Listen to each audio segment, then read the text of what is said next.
true leadership. Right now, our nation is fighting, and I wish I could say that it was fighting for its life. We were fighting to be free. We're fighting for our rights. We're fighting to have a life, to be able to go outside and not even go outside, go to the grocery store. And I wish we could say together apart or together we can. But are we really together right now? As we sit here, as I sit here, as you sit wherever you are listening to me ramble, are we together as a nation? Would you say that? Yet when we go to the grocery store, there's no food. People are hoarding in their houses. And as I could come to you and talk to you,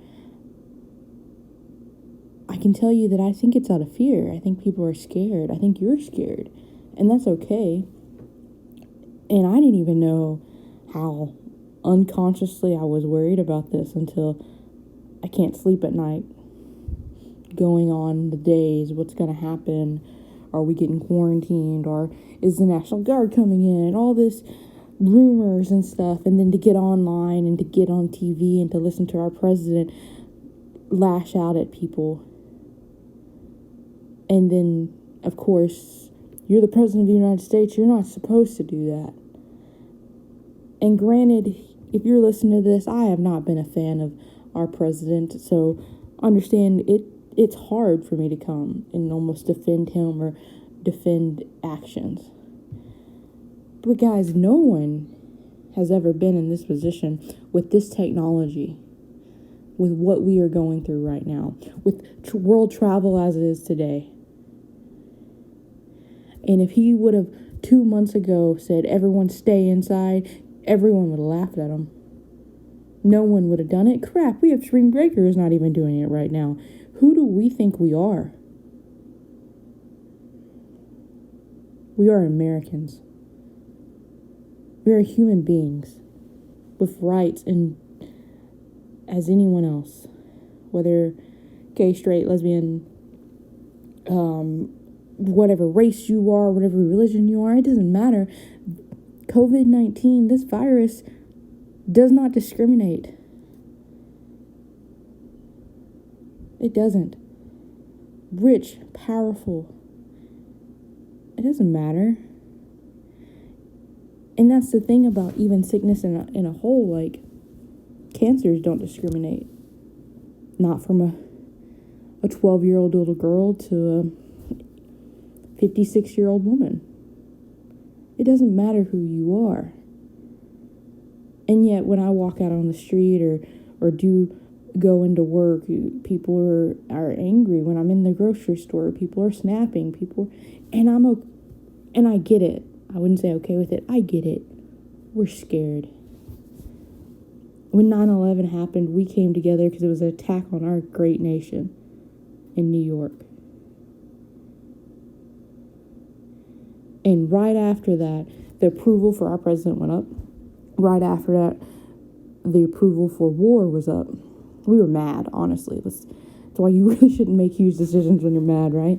But we're not mad right now. Or at least we are. We're not mad at the right reason. We're mad we can't go to that game.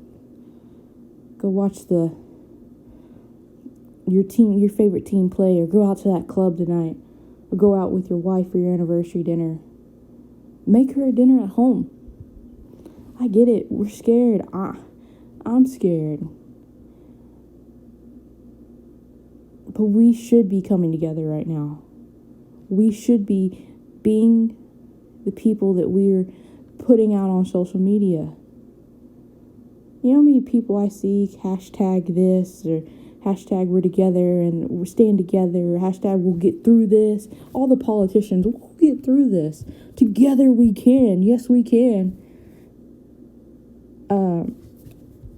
How about you actually put that front on besides just a social media post? We are stronger together, and that is always and will always be the truth. 100 people are stronger than 10 people. Even if those 10 people are bodybuilders or the world's strongest people, 100 people will still be stronger.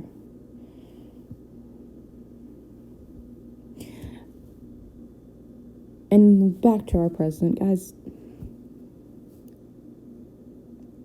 Sheryl Sandberg has a quote. She says, "True leadership stems from individuality that is honest and sometimes imperfectly expressed. Leaders should strive for authenticity over perfection." Authenticity over perfection. Understand, nobody is perfect. And that's what makes somebody. The fact that you are not perfect makes you who you are. The fact that you are authentic to who you are. He gets mad. Guess what? I would get mad too. Did the reporter have a right to ask that question? Absolutely. Do you have a right to be scared? Do you have a right for your president to answer that question? What should you do if the American people are scared? What's the response if the American people are scared? Absolutely. You deserve that question. You deserve that answer.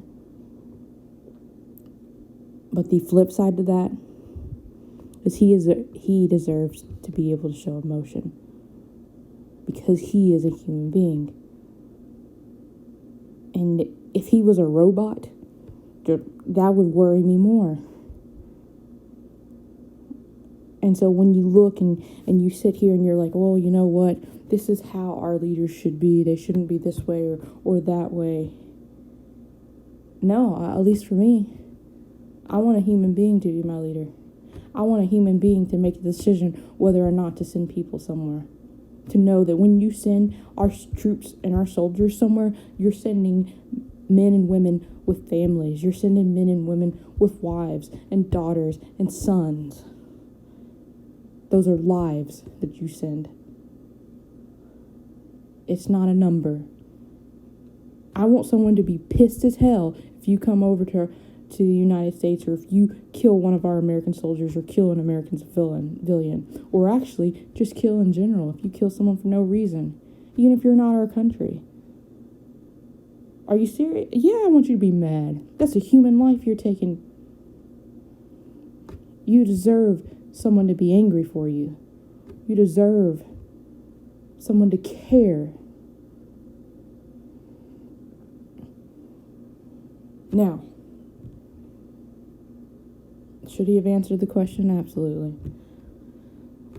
Everyone has a right to their opinion. Everyone has a right to say what they want to say.